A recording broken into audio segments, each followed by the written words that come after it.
Okay, tell us where we are. What have we done so far today? So far today we've crossed Johnson Strait in the fog. Yeah. And then we crossed Blackney Passage in the fog. Yeah. And we've seen absolutely nothing.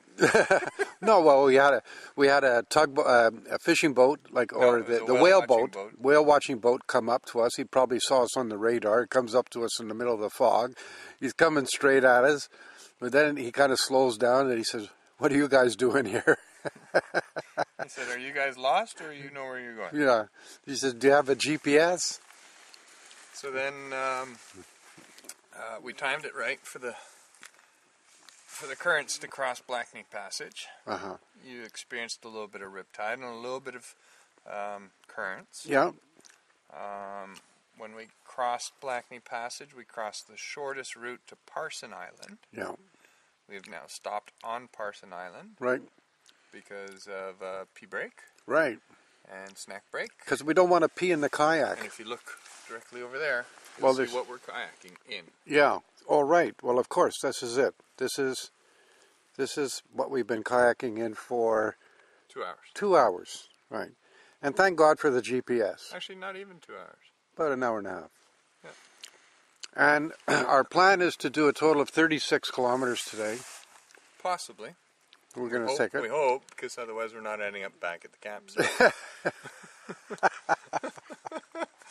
Oh, well, we'll just rough it. Yeah. So then, and then we're going to go across this little bay here, and then we're going to go up amongst some islands. We're going to cross Parsons Bay, and hopefully we're going to get through White Beach Passage, which is a very narrow passage, and it's draining now, so it'll be a bit of a paddle getting through it.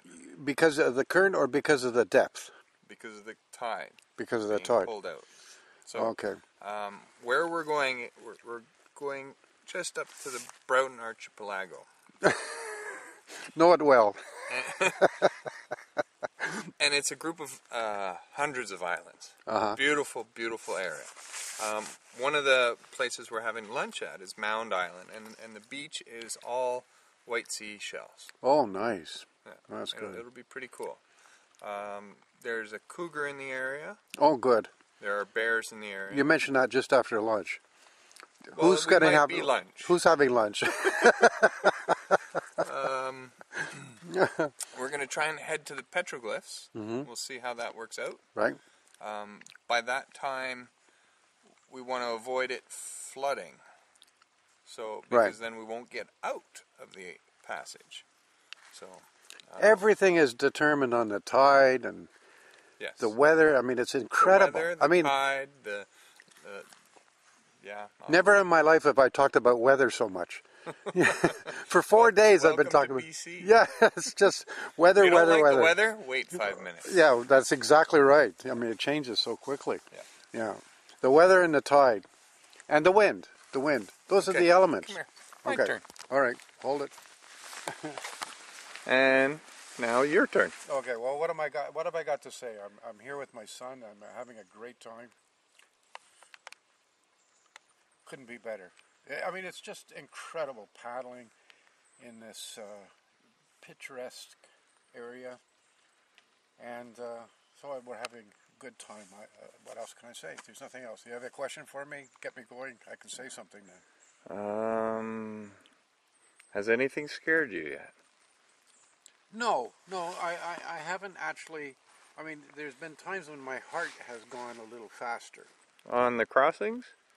Well, starting off today, I mean, for a moment there I was a little nervous. You see, it takes me an hour or so to get, or half an hour to get settled into the boat and into the stroke. Yeah. And then so you're sort of unsettled to begin with. It's so calm. There's no wind. And we can't see 10 feet in front of us. I mean, I'm lucky to see your boat. And you've got the GPS. And I keep saying, so are we, do you know, I think we turned right. And you say, no, we're going straight ahead. I think we turned left. No, we're going straight ahead.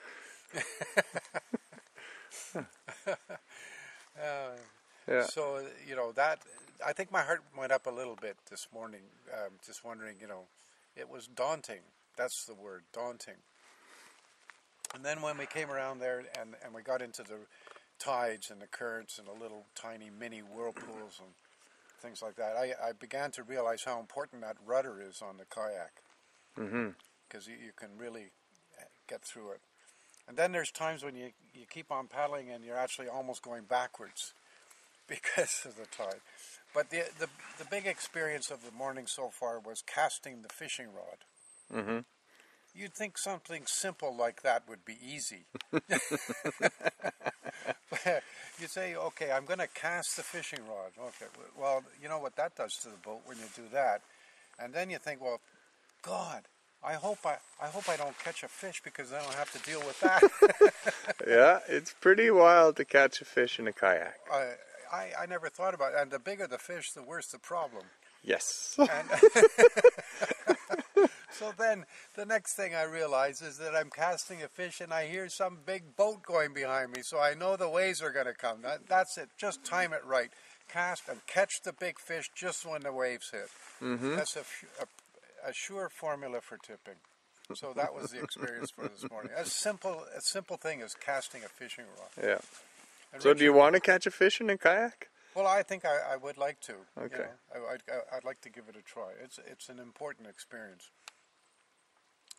And then my son says to me, well, what kind of a lousy cast was that?